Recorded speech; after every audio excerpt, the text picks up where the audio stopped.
Hinckley was not a new destination for me. My first encounter with this quaint English town was back in 2017.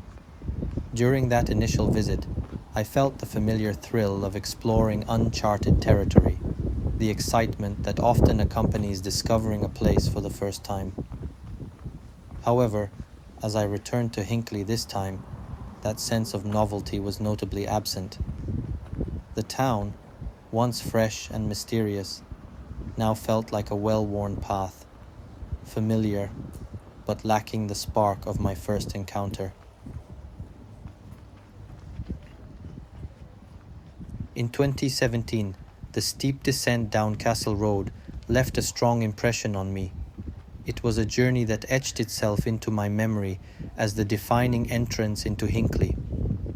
This time, I approached the town from a different angle, climbing up the same road that I had once descended.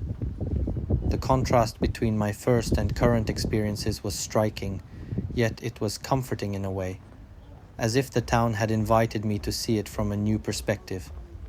The physical climb felt symbolic, a reversal of my previous journey, but also a reflection of how my relationship with the town had evolved.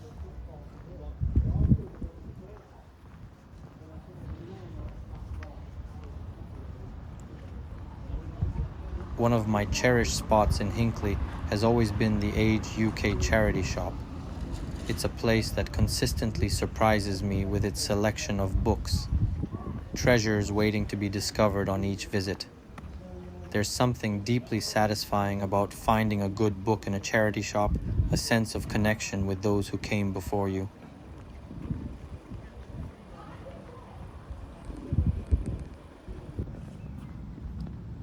St. Mary's Church, with its towering spire and serene grounds, remains a haven in the heart of Hinckley. On this visit, I noticed the squirrels darting about, their playful antics bringing life to the tranquil surroundings. The churchyard offered a peaceful respite, a place where I could sit and reflect, away from the quiet streets. The stillness of the late afternoon enhanced the church's timeless atmosphere, making it a perfect spot to pause and gather my thoughts.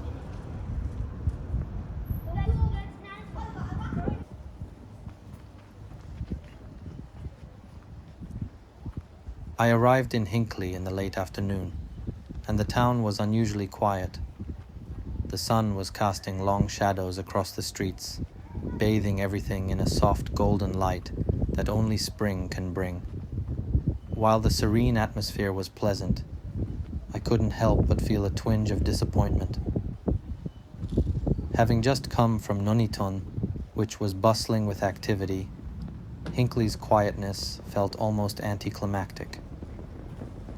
Perhaps it was simply the timing of my visit, but the contrast between the two towns was stark.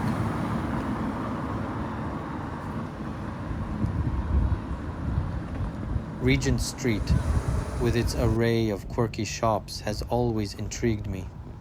This time I was particularly struck by a shop called Shorty's Barber. The name evoked a sense of curiosity, as if there was an untold story behind it, a hint of something a bit offbeat, maybe even seedy. It's these small details that give Hinckley its unique character, making it more than just another English town.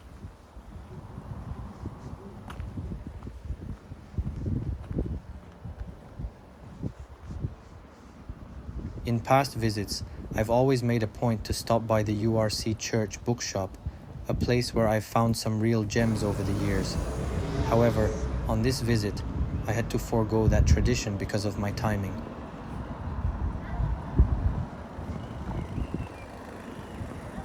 Hinckley, like many other English towns, has a familiar feel. Its streets, shops, and buildings could belong to any number of places across the country. Yet there's something about it that sets it apart, a spirit that is uniquely its own. While this visit may not have been as exciting as my first, it reinforced my connection to the town. Hinckley has become a place of quiet reflection for me, a town where the ordinary becomes extraordinary in its own subtle way.